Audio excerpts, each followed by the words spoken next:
Good evening. This is Rudy Giuliani with America's Mayor Live, 2 days before Christmas, 2 days before Hanukkah.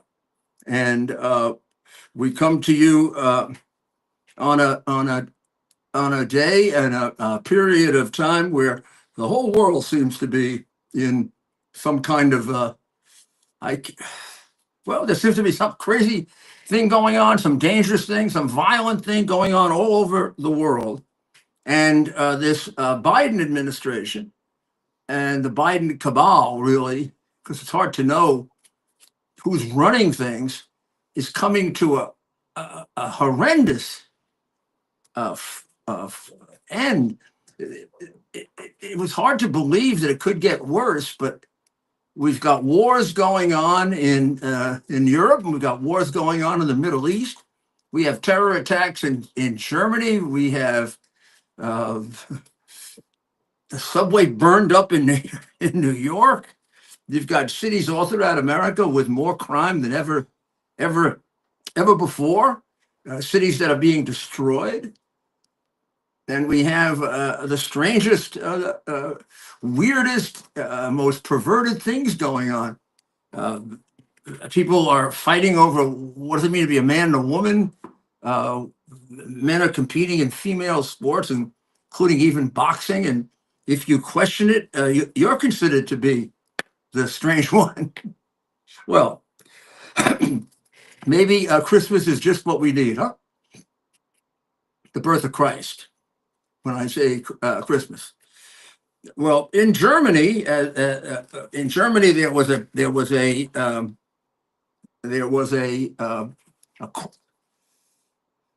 terrorist act, but when we go into it, it's a strange one. We're going to have to make head or tail of it. And in New York, we had another example of the price we are paying because of the Biden invitees and then the Adams drawing of them by offering much more than other cities to New York. Remember, Adams is now opposed to something. We don't know exactly what he's opposed to. The sanctuary city. But he was a very big defender of not only sanctuary city, but of trying to make New York the Uber sanctuary city, better than any place else. This goes back to when Biden did his first invitations when he opened the border, and lasted until, well, I mean, part of it still lasts. I think he's still giving him credit cards.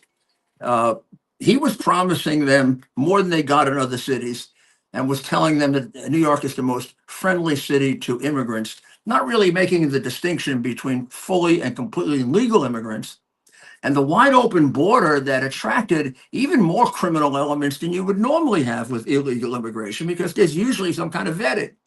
And this is something that no Democrat, no left-wing media, and nobody else wants to point out. It's completely illogical. It's completely ignorant.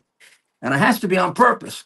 They're trying to pretend that this wave of immigration was like the great immigration waves of the 19th century and the early part of the 20th century, or that it was similar even to the illegal immigration of the 70s and the 80s, when in fact, you could say that the people coming over maybe didn't commit as many crimes as the people that were here. There were criminals coming over. By and large, people were coming over for other reasons because the immigration was controlled. But once you just said anybody that can come in, well, then the criminal elements took over. The drug dealers, the smugglers of children, the smugglers of women, the fentanyl people, and the terrorists. I mean, you could bring anybody in you wanted. There was no limitation on it. Well, one of those people put a woman on fire on a subway in a subway car near Coney Island. Stillwell Avenue, one of the most famous subway stops in New York. The man is an illegal from Guatemala who may have come back one or two times. In other words, if we didn't have illegal immigration, this crime would not have taken place. This woman would be alive if we were just stuck with our domestic criminals. It always seemed to me to be extraordinarily foolish to argue, even when the illegals committed less crime than the Americans, which is not true now. Please understand that it's not true now. It used to be true. But even then, it was kind of stupid because we're stuck with the crime that we have here in America, but we don't need to import it. When we were operating Ellis Island and similar facilities, we never let criminals in. Now we let criminals in with everybody else. First of all, very often we never check. Many of them are gotaways or never seens. More are gotaways and never seens than people that we actually check. And the people we check, you've got plenty of situations where they moved them in so fast they forgot to do the vetting. And even when they do, all the person has to do is say, "Oh, fine." And in most of the cases, you can't even check. The ones that were causing trouble for Venezuela, every single one of them wasn't checked. There's no way to check in Venezuela. This guy's from Guatemala, and I don't know. I think Ted can play it for you. He is playing it for you now, and I think you can see the thing that troubled us tremendously is the fact that it seems like a police officer passes right by. Now they do say in the description of it that he makes a radio call. Now maybe we're being unfair. I mean that. Maybe we're being a Monday morning quarterback of the worst kind. I don't know. But it is a fair question to ask. Why didn't he take his coat off, his jacket off, and throw it over the woman rather than just make a call? Rather than just make a call for help. And then he seems like the way it looks on the video, and again, that could be unfair. He casually walks by. He sees her and he continues to walk. He sure as hell doesn't seem like a Daniel Penny. Maybe Penny should get an award for what he did. I don't know if it would have helped. It's remarkable how much of a person's body can be burned and they can still be saved. I had firefighters with half, 60%, 70% of their body burned. And one firefighter, Captain Dresner, who had 80% of his body burned, he lived for 4 months. Now, I don't know. I can't tell. I mean, there's no question when you first see her, and he first sees her, it looks like a fair amount of her body is not burning. Unfortunately, it does seem, and this could have made it fatal from the beginning, that her upper body is burning, which would include her face.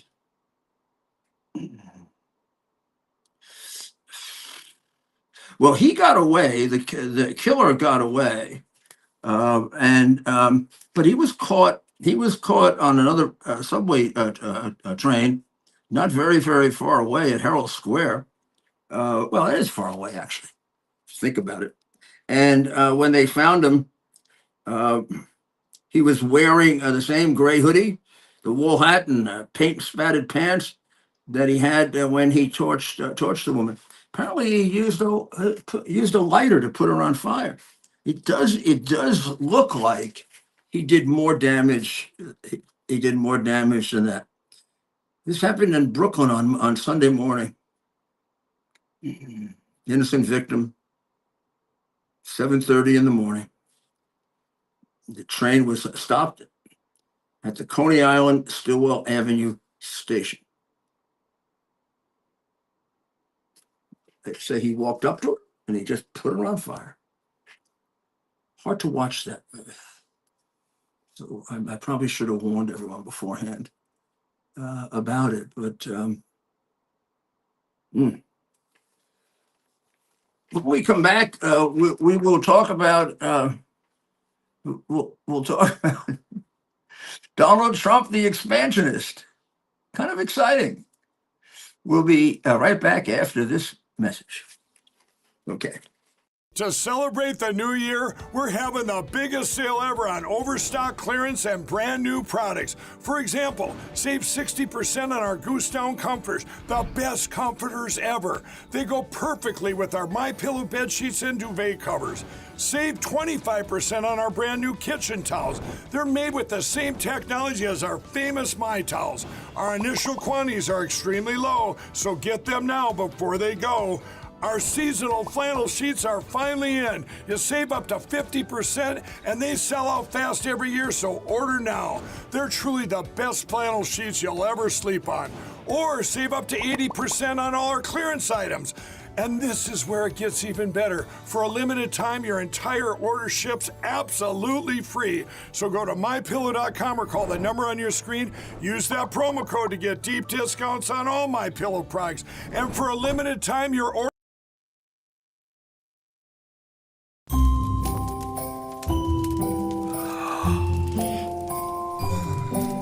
Ready?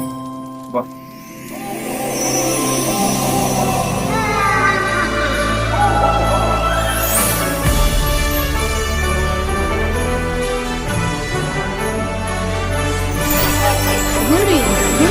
Rudy! You were smiling in your sleep. I know the perfect gift for Christmas. Go to rudy.coffee.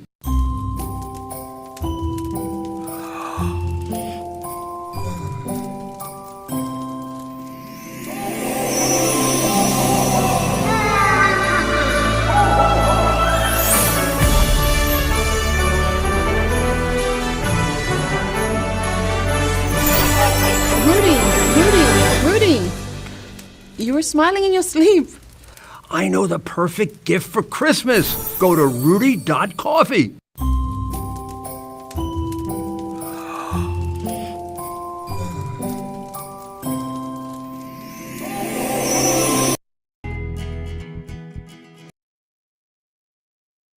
Are you ready for some action? I'm ready for action. Get the Elite TV plan only through the portal. 218 channels, and it's only $69.95 a month, Wow. including your free portal. That's cheaper than everyone else. Your favorite sports, movies, news, Wow. even daytime dramas. We're talking about ESPN, OAN, Newsmax, Wow. channels you can't get anymore in certain areas. Compared to the competition, this is a way better deal. Endless selection. Not to mention all the free music channels. There's over 700 premium and classic movies all ready to go. Wow. Plus, they got catch-up TV that allows you to go back and watch what you've missed or want to watch again. Cut your cable in half and get twice as much for free. Way more channels for half the cost. After the first year, the subscription then drops to $57.95 monthly, Wow. where you change or upgrade anytime. Go to QUXNow.com and get yours today. Use promo code RUDY. Act fast.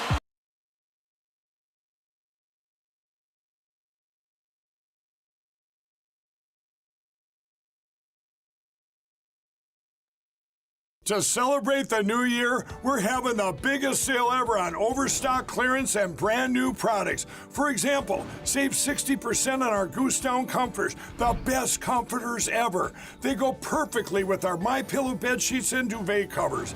Save 25% on our brand new kitchen towels. They're made with the same technology as our famous My Towels. Our initial quantities are extremely low, so get them now before they go.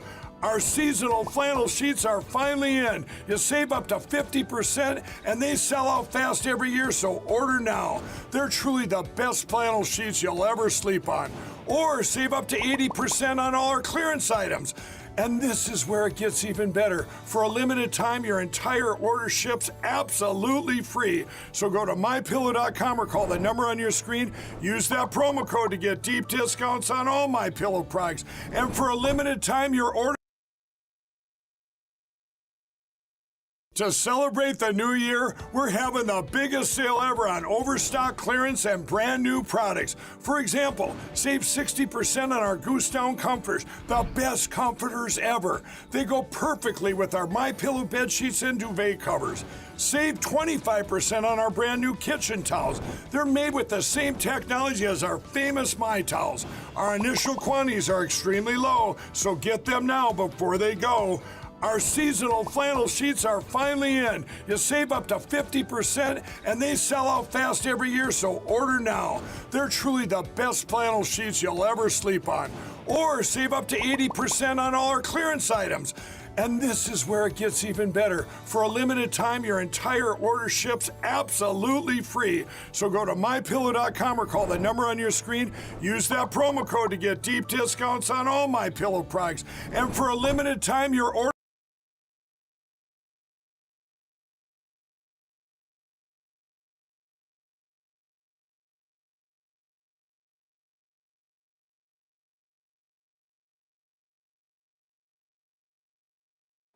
So, as I pointed out, in Germany on Friday, at a Christmas festival in the town of Magdeburg, I think you might be able to see it on the map right in back of me here.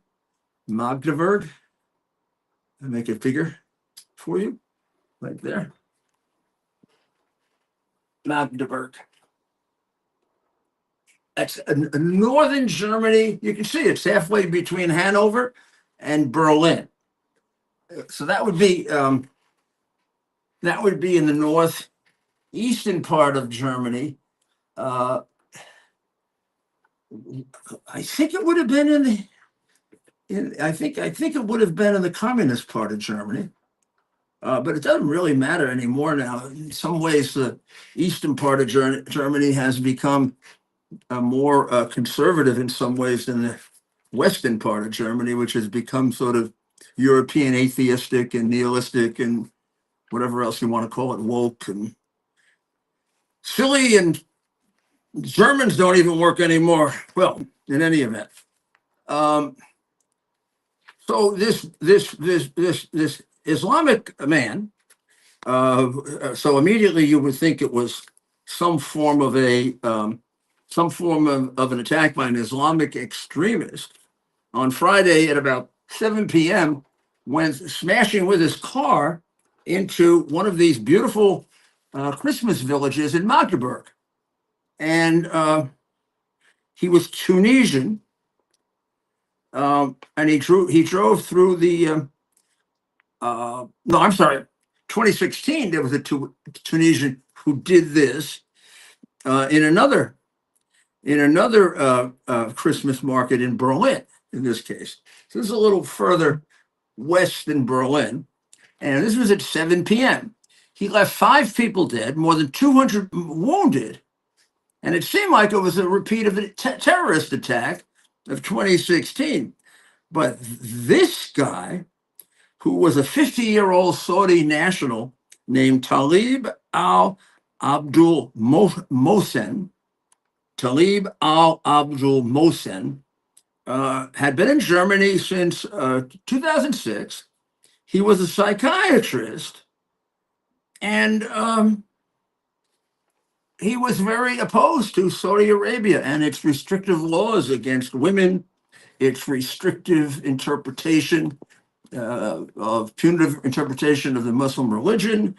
And he was angry at Germany for being too tolerant of all of this and going and becoming very accommodating to what he regarded as the extremes of the Islamic religion or interpretation of the Islamic religion.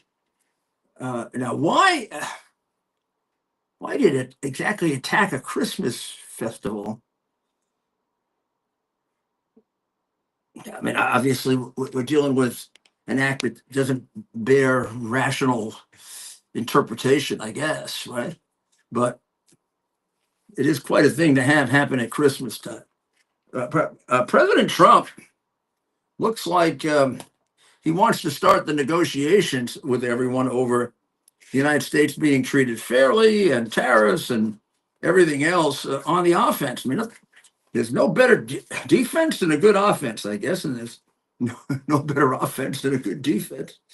But and you want to do both. So he has now made what appears to be claim for Greenland. Now, I say serious because he's made three in the last less than a week. First, more than a week. First, of course, it was the seemed like fooling around about Canada becoming the 51st state. And I wonder if Canada would be one big state or it would be split. It could be. It's what, 20 plus million. So we've got states that size. California is probably bigger in terms of population. On the other hand, it's an awful big geographic expanse for one state. But I don't know. I don't know how serious he was about that, nor does anyone else. It did seem like he was tweaking. He was tweaking the government, in particular Castro's alleged son. I was having a discussion with a Canadian about that, and he told me he thinks he looks an awful lot like Castro, but that's neither here nor there, except for the fact that he seems to share the same communist view. Trudeau seems to share the same communist viewpoints. And then the claim for Panama seemed somewhat more serious because of the way he feels that we're being held up. Highway robbery. Here we built the darn thing and we're being charged exorbitant amounts of money to go through the canal that we built and that we kind of gave away for nothing, for no reason. I think it was against the will of the people. It was against the will of the people in the sense that Ronald Reagan was a big opponent of it. Ronald Reagan got elected, promising he wouldn't do it, but Jimmy Carter did it before Reagan got elected. Kind of like Biden is now pardoning all these people against the will of the people. I can't imagine that the American people wanted all of these murderers set free. These are pretty vicious, animalistic murders we're talking about here. Ooh. But in any event, Carter gave it away at the last minute in a treaty. And of course, the president of Panama has already said in no way are they going to give it back. We'll have to see what his strategy is. The third one, Greenland, of course, is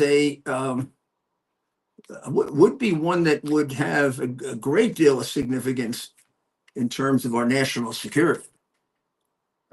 It's not, it's really,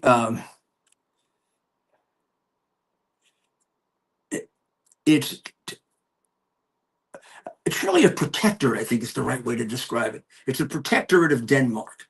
It's not a colony. It's not part of Denmark. It's not a colony of Denmark, but it's a protectorate of Denmark. So, for example, do they have an army? Greenland does not have an army. Greenland would be defended by Denmark if we decide to go take it. He is not talking about taking it, he's talking about buying it. And there have been two prior attempts by the United States to do that. This is not the first time the United States has sought to buy Greenland. It would make an awful lot of sense as an acquisition for us.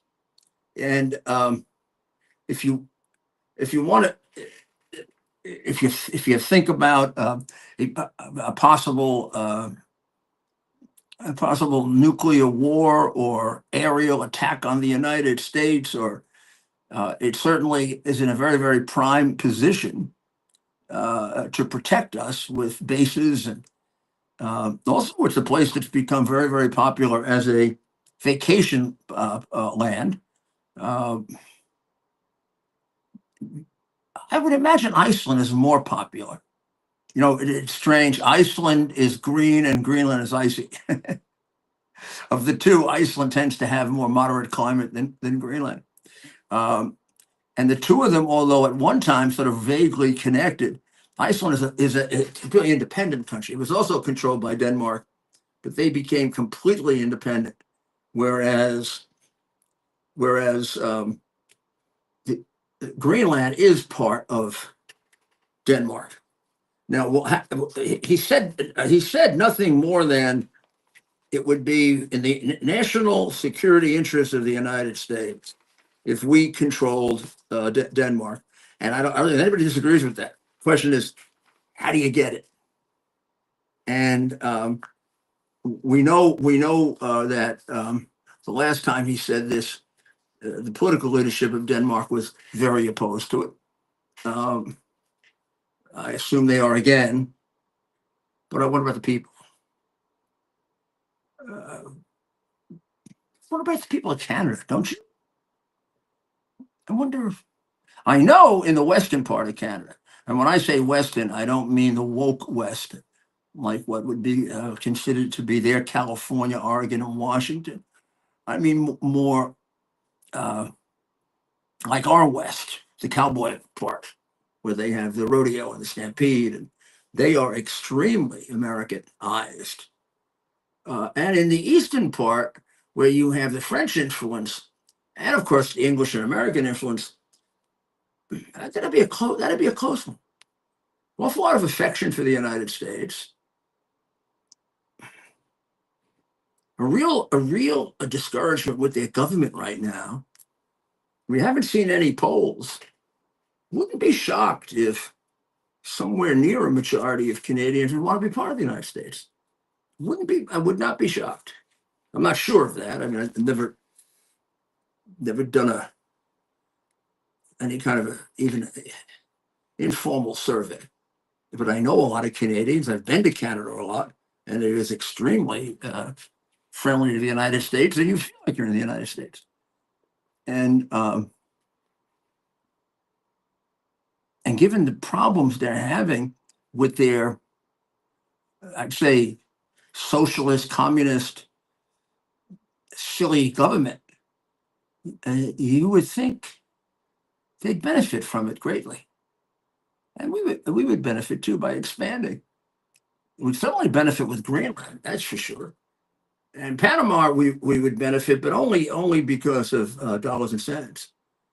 And if we can work out some reasonable toll and some extra consideration for the fact that we built it, and we gave it back to them for nothing, it would seem to me that that's what Trump there is negotiating for, some consideration for the historic role that we played in creating Panama, and the fact that we gave it away for nothing, which probably annoyed him from the time that it happened. What the hell are you giving it away for?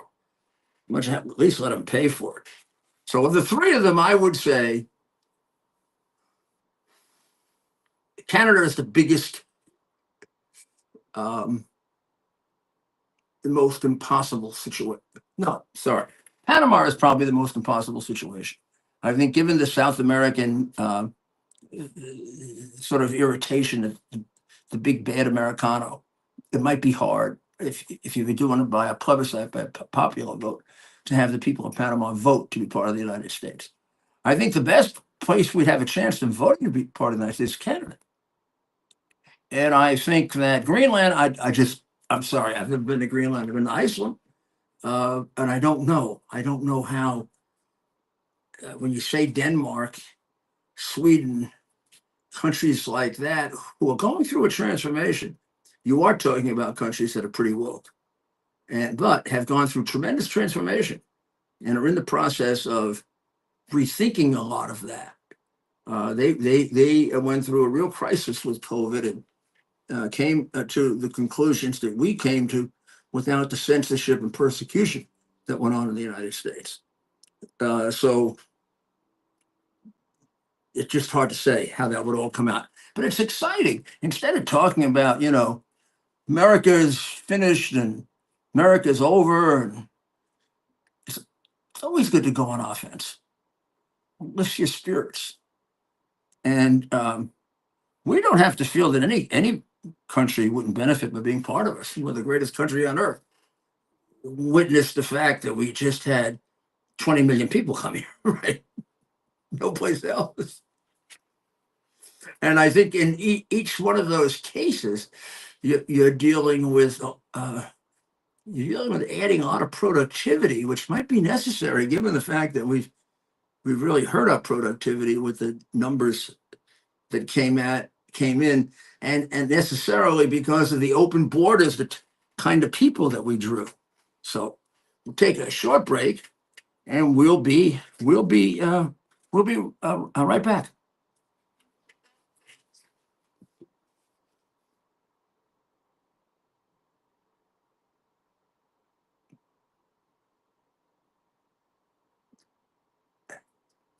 Want to call tape? Yeah, you're still on. Because you're still on.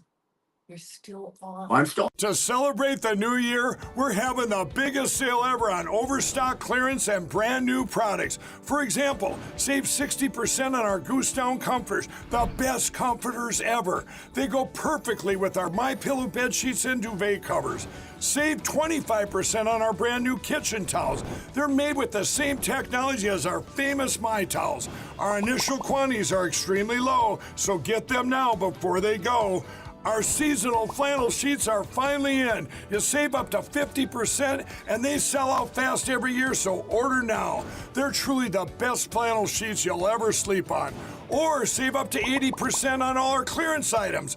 And this is where it gets even better. For a limited time, your entire order ships absolutely free. So go to mypillow.com or call the number on your screen. Use that promo code to get deep discounts on all MyPillow products. And for a limited Are you ready for some action? I'm ready for action. Get the Elite TV plan only through the portal. 218 channels, and it's only $69.95 a month, Wow. including your free portal. That's cheaper than everyone else. Your favorite sports, movies, news, Wow. even daytime dramas. We're talking about ESPN, OAN, Newsmax, Wow. channels you can't get anymore in certain areas. Compared to the competition, this is a way better deal. Endless selection. Not to mention all the free music channels. There's over 700 premium and classic movies all ready to go. Wow. Plus, they got catch-up TV that allows you to go back and watch what you've missed or want to watch again. Cut your cable in half and get twice as much for free. Way more channels for half the cost. After the first year, the subscription then drops to $57.95 monthly, Wow. where you change or upgrade anytime. Go to QUXNow.com and get yours today. Use promo code RUDY. Act fast.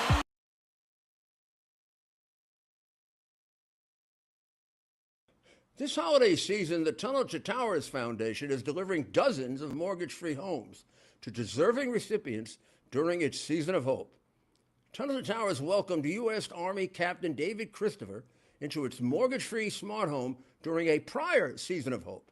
David sustained catastrophic injuries in an accident in the line of duty.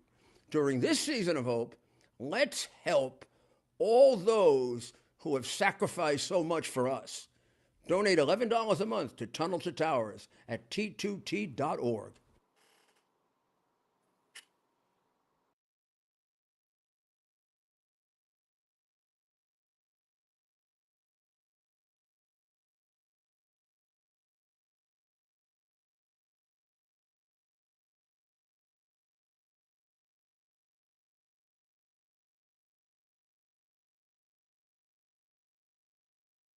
To celebrate the new year, we're having the biggest sale ever.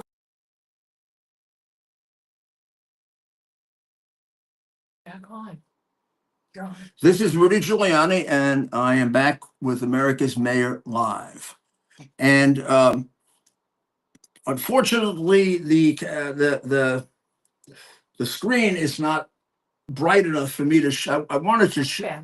Bad. Not bad. Okay, I wanted to show you. I mean, if you look at it from the perspective of the Earth being round, you realize that Greenland would it'd almost be a necessary route for Russia to attack us.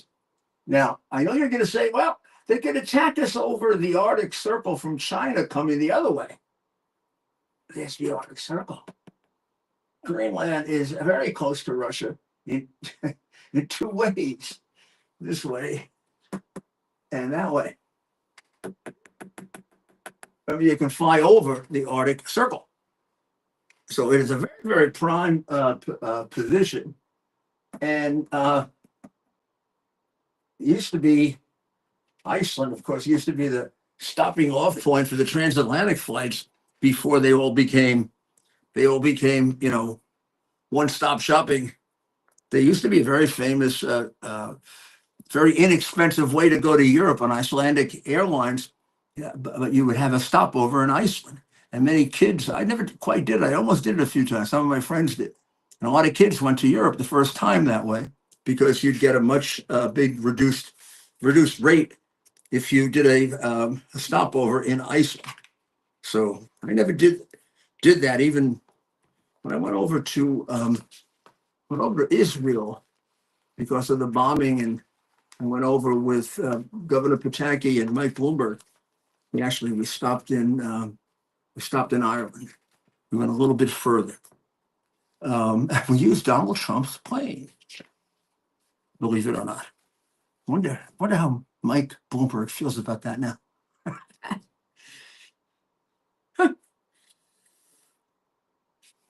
So tomorrow we'll try to get a little bit more. I'm extremely interested in this acquisition thing. I should tell you, my mother, who was a very, very big history buff studier, her subject was really English, but she loved American history. She always had this tremendous. She always would say America should have taken Canada in the 19th century. It would have been good for them and good for us. And then she had a lot of reasons, and I can't remember them all. Room for expansion, I guess. Sure. Canada would probably be considerably more of an industrial power had they been part of the United States. And they'd probably be going through a similar transition. Remember, 60% of our energy comes from Canada. So although it doesn't take advantage of its wealth the way it should, because it's been unfortunately in the throes of a lot of emphasis as a sort of almost a socialist economy. Potential is enormous. Bill Clinton is ill, and he is in the hospital. They didn't mention which hospital. I think probably for security reasons. They did. And probably. He's in George Washington. Oh, it's George Washington. They mentioned it now. George Washington Hospital, very, very big, very good hospital, right on Pennsylvania Avenue. And he had a fever. That's the hospital that operated on Ronald Reagan when he was shot. He developed a fever on Monday, and it is said that he's in good spirits and he appreciates the good care that he's getting. And the best way to know if he's ill or not, if he's not talking, then there's something seriously wrong. I think even with 103-degree temperature, he'd be talking. And they expect that we hope that he's out of the hospital for Christmas Day. When I was the mayor, I worked very closely with Bill Clinton. You'd be surprised at how much we worked together. It's a different era, wasn't it? Yeah, very, very different era.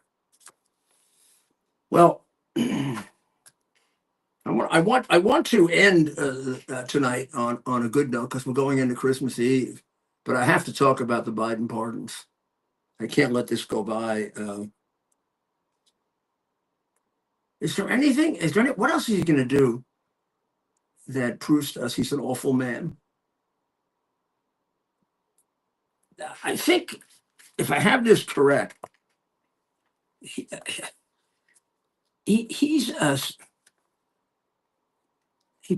pardoned. God bless you. That's Dr. Maria. Sorry. For a doctor, she better take care of herself, huh? He pardoned a guy named Darrell Lawrence, who killed Officer Brian Hurst.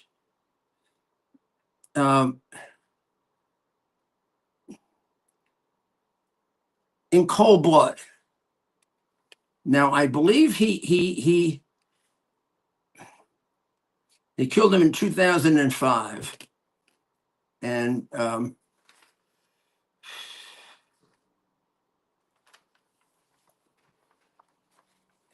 there are 40 people on death row in the federal prisons.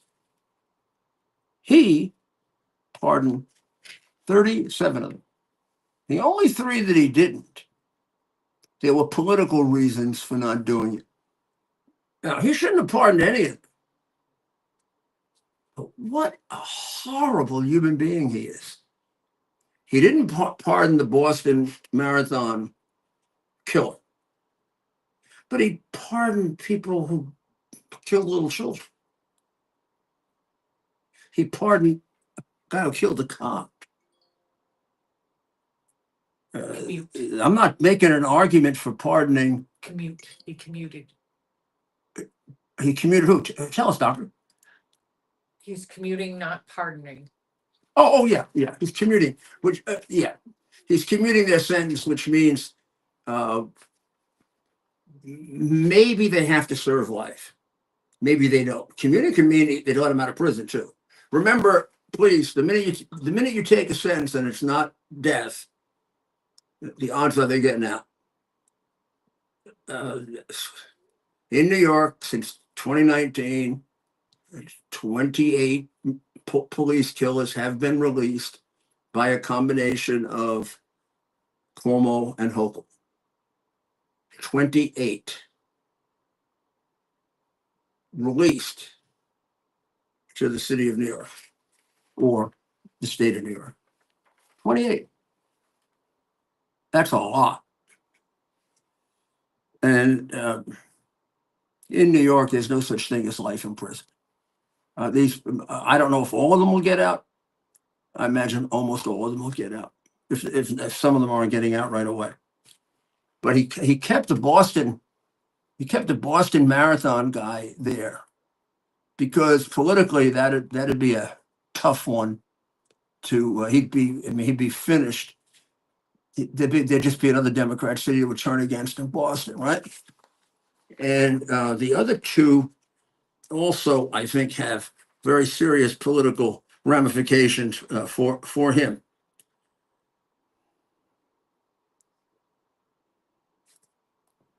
He did commute the sentence of Thomas Sanders, who shot and killed a 12-year-old girl after murdering her mother in 2010. Jorge Avilo Torres sexually assaulted and stabbed to death an 8- and 9-year-old in 2005.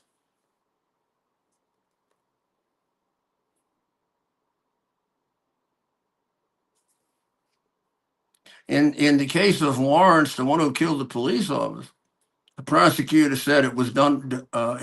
He planned to do it. It wasn't just a felony, basically a felony murder.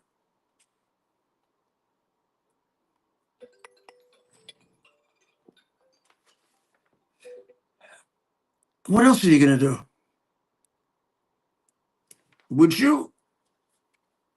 Could everyone just stand up and agree that he is a horrible, horrible person?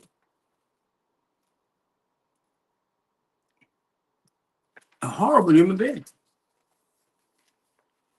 This is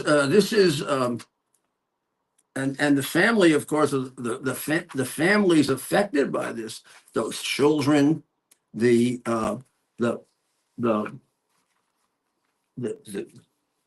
police officers' family, all the police officers that were affected by it. I'm trying to see who were the others. This is what he said. But guided by my conscience and my experience, I guess as a fellow criminal, I am convinced that we should stop the death penalty. But we're not. He's done 1,500 commutations, 39 more pardons. Of course, he pardoned his son, which is completely lawless and completely as a co-conspirator in a co-conspirator. Well, the Boston Marathon killer was not part. Dylan Roof, convicted for the shooting spree at the Emmanuel African Methodist Episcopal Church in Charleston, South Carolina, was not pardoned. And Robert Bowers, who was convicted for the mass shooting at the Tree of Life Synagogue, where he falsely claimed he went, in Pittsburgh, wasn't pardoned.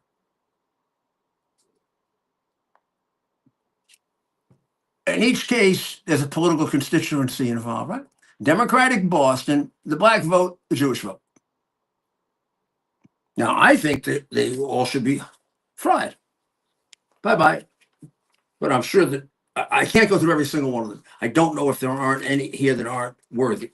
But the ones that we're talking about, the ones who killed the little children and the ones who killed the police officer, man, you are undermining the rule of law. Not only have you created a situation in America where we don't have justice, including me and all the people like me, and you've treated us like we're citizens of a communist or Nazi government. But now you're letting, one criminal, you make up crimes against Trump, you make up crimes against Professor Eastman, you make up crimes against me, you make up crimes against 14, 15 people for just defending Trump in an election that, yes, was stolen, because for you, stealing an election is one of your lesser crimes. You're walking out of the White House having taken millions and millions of dollars from our enemies and having sold us out to China in terrible ways, giving up the Bagram Air Base 400 miles from China after getting $31 million from China. And we're supposed to believe it wasn't connected. And then you keep lying. There's no evidence you got money. Sure, there's evidence you got money. It's called your son's admission, which is on record. That's evidence, despite the lying effing press that sucks you up. What a mistake. You were the biggest political mistake in my lifetime that America ever made. We've never elected a president that even comes close to being as bad as you.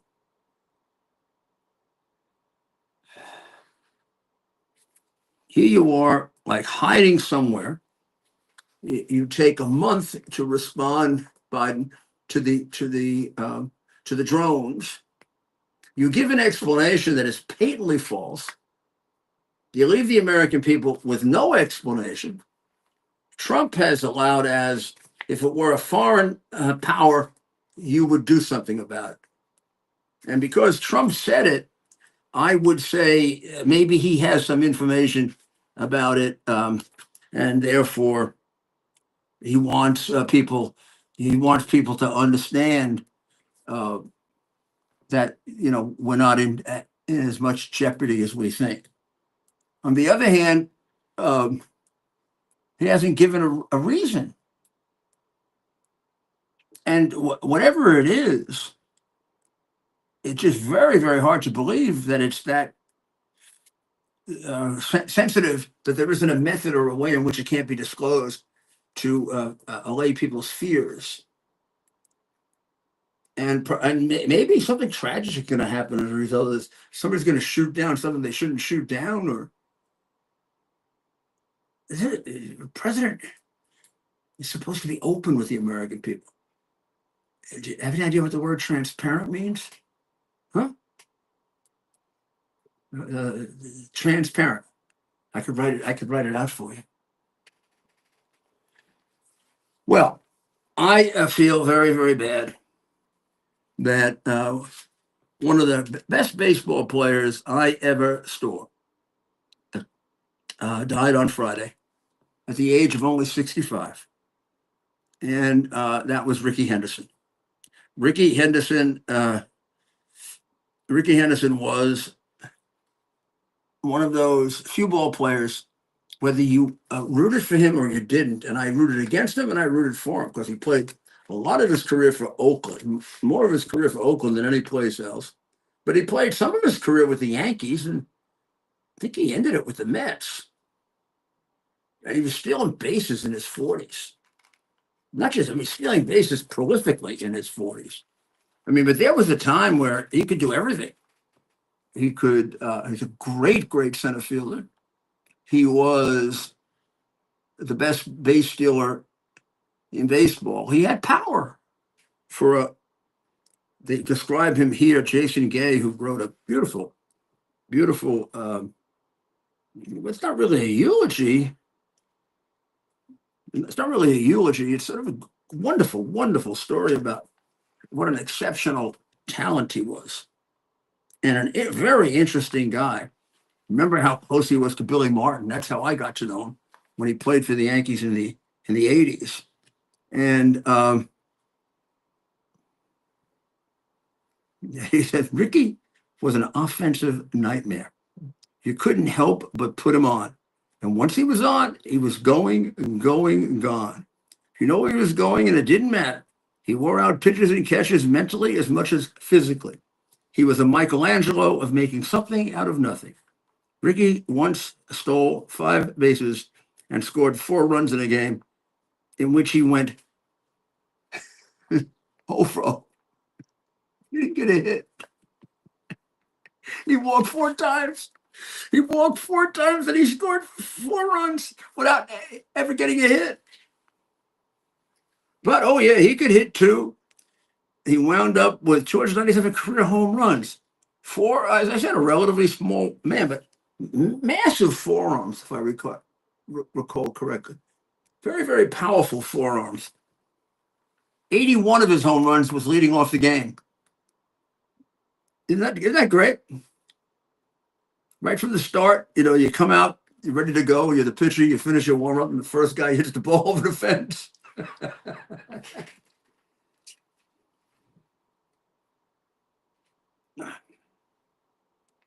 Well, I hope you got a chance to see him play. And if not, he played, let me say, he played for the Oakland A's 4 separate times. He was a Yankee. He was a Blue Jay. He was a Padre. He was an Angel. He was a Mariner. He was a Dodger. And he was a, Dr. Murray's not paying attention. Red Sox, yes, I know. Yeah. I know. Rickey scored on Joe Carter's legendary home run to win the 1993 World Series for Toronto. He hit home runs in 4 different decades. He was hit by a pitch in his final major league appearance. He scored, of course. And he's an athletic, but it is wonderful that he played for so many teams. He did at one time call himself the greatest of all time. He played with confidence, but he wasn't that kind of guy. I mean, he said that, I guess. Maybe people will put him down, or he was just having some fun, but that isn't the kind of guy he was. He's a humble man and a really wonderful guy. And here's what Jason Gay ends it with. This is what he said at his Hall of Fame induction. When you think of me, I would like you to remember that kid from the inner city that played the game with all his heart and never took the game for granted.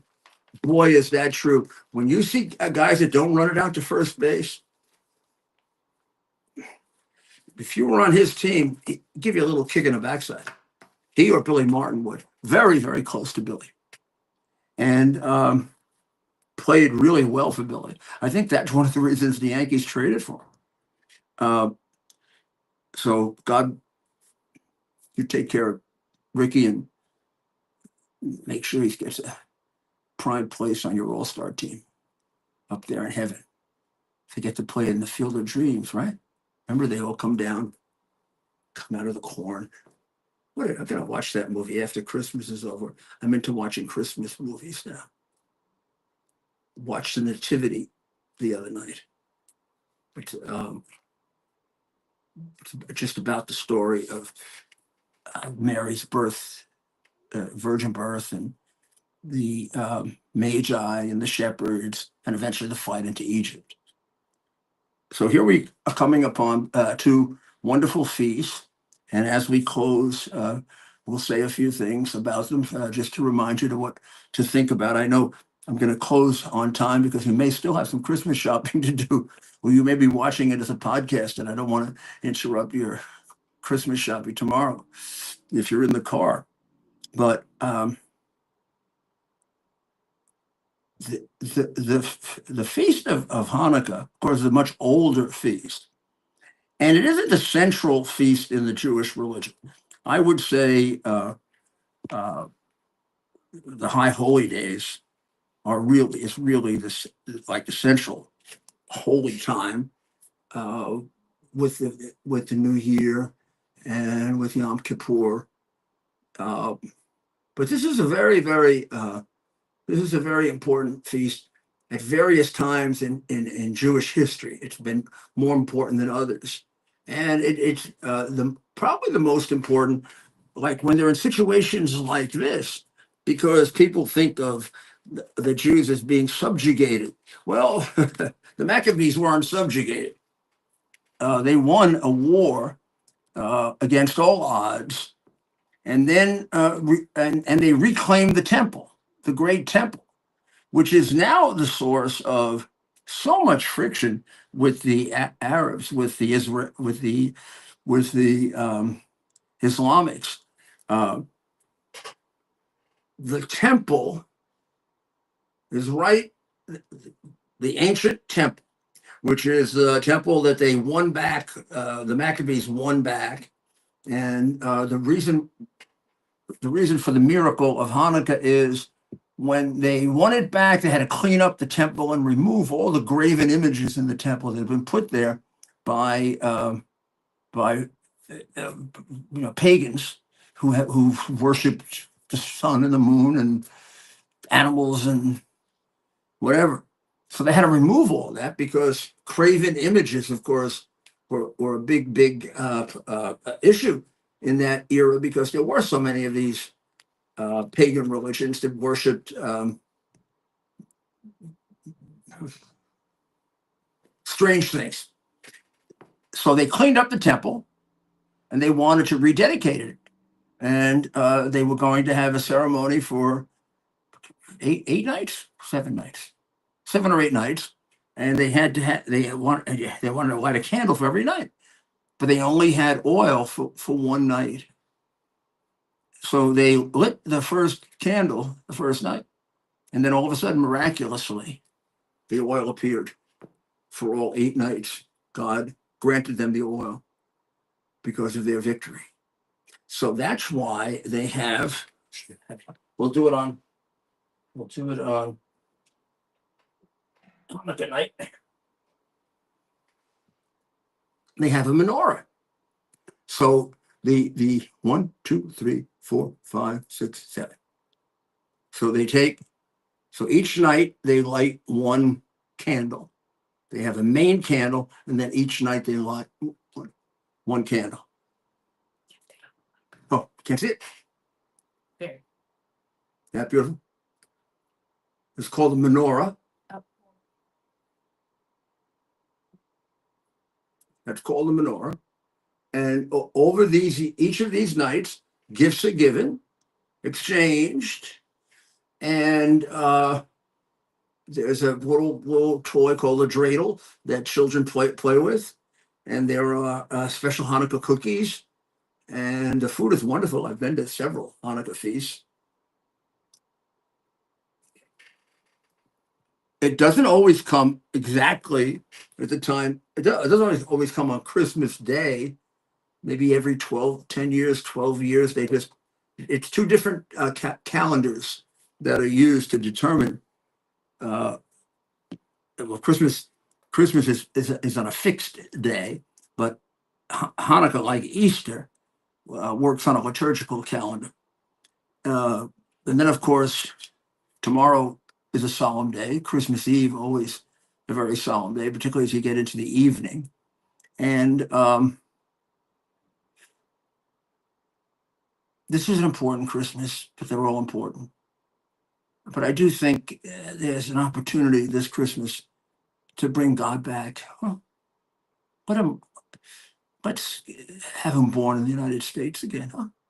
And because he's born in the whole world, but let's, us in the United States, take it really seriously that Jesus was born in order to save us from our sins and to give us a path to eternal life, to give us a path to a good life, where the core of a good life and the core of Jesus's practical teaching was to be good to other people, to serve. You're going to have a happy life, and you're going to be rewarded by God the Father if you serve other people. If you've served the least of my brethren, you've served me. And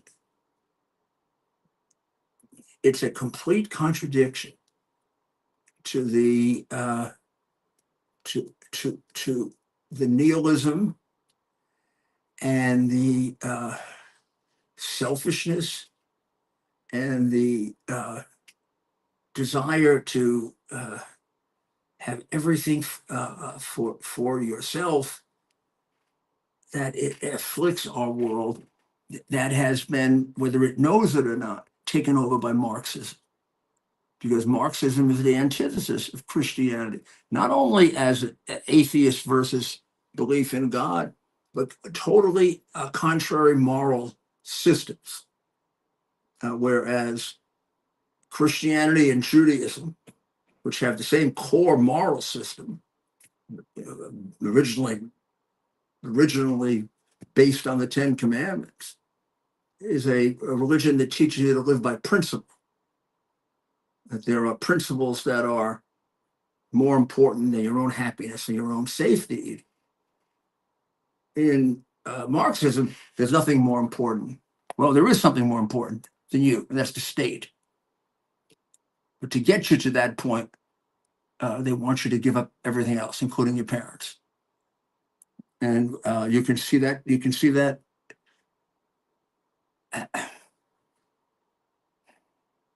You can see that going on in our society. And I've always believed, and Christmas is a good time to contemplate this, that without God, we're lost. If I were an agnostic, I'd be a big fan of people believing in God, because I would say that, sure, if you don't believe in God, there's a chance you can be a good person, but there's nothing that organizes that for you. There's no world view around which you can organize it. It's so easy to slip into. I might as well just enjoy myself because there's nothing afterwards.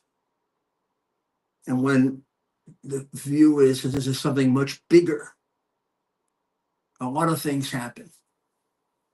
You feel that you're striving to have a good life because there's a reward and punishment, but you also feel a sense of humility that you're part of something that you don't understand completely. And I say if I were an agnostic, because I think I could never be an atheist because I'm too smart to be an atheist. An atheist is certain there's no God. But there can't be any way to be certain of that. There can be no way to be certain of that, since God is beyond human understanding. And the atheist has no scientific explanation for the beginning of this universe. We could go on and on and on and on. I reread the Gospels, the Nativity stories the other night, and because of watching the Nativity, and it's really Matthew and Luke that really provide the details of the Nativity. Mark skips almost right ahead to John the Baptist, and John too skips right ahead to John the Baptist. But Matthew begins with Jesus's lineage, going back to Noah, but then begins with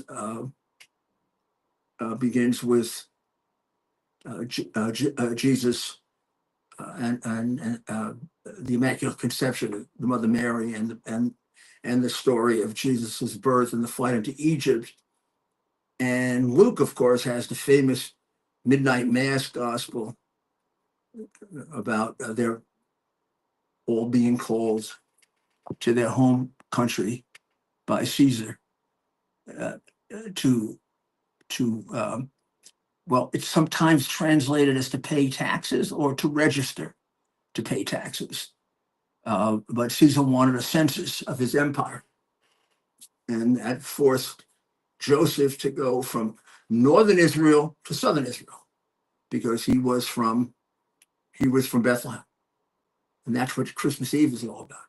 So tomorrow we'll have a Christmas show on, and you tune in, and we'll have a show on about Christmas. God bless you.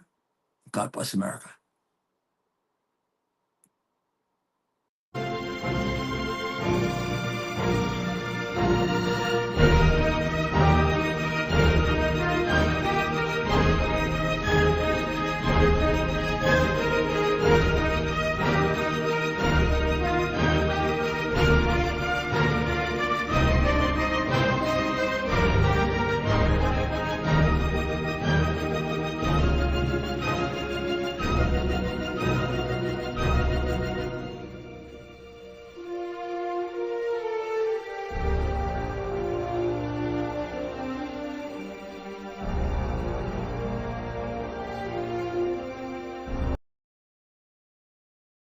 She's golden rule, teaches school. Some folks say it isn't cool, but she says the pledge of allegiance anyway. He's got the red, white, blue flying high on the farm. Semper Fi tattooed on his left arm. Spent a little more in the store for a tag, and the back it says USA. He won't buy nothing that he can't fix. With WD-40 and a Craftsman wrench, he ain't prejudiced.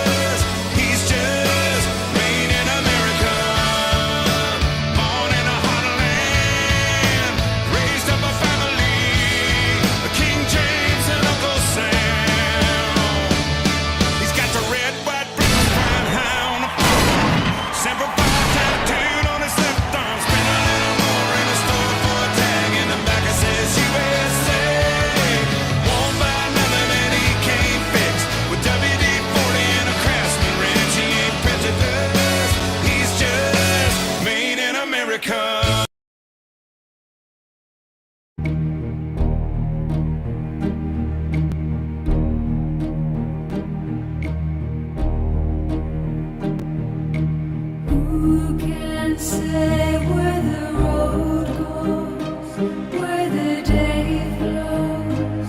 Only time. And who can say if your love grows as your heart shows? Only time. We gotta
It's our purpose to bring to bear the principle of common sense and rational discussion to the issues of our day.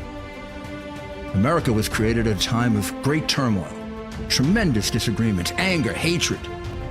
There was a book written in 1776 that guided much of the discipline of thinking that brought to us the discovery of our freedoms, of our God-given freedoms.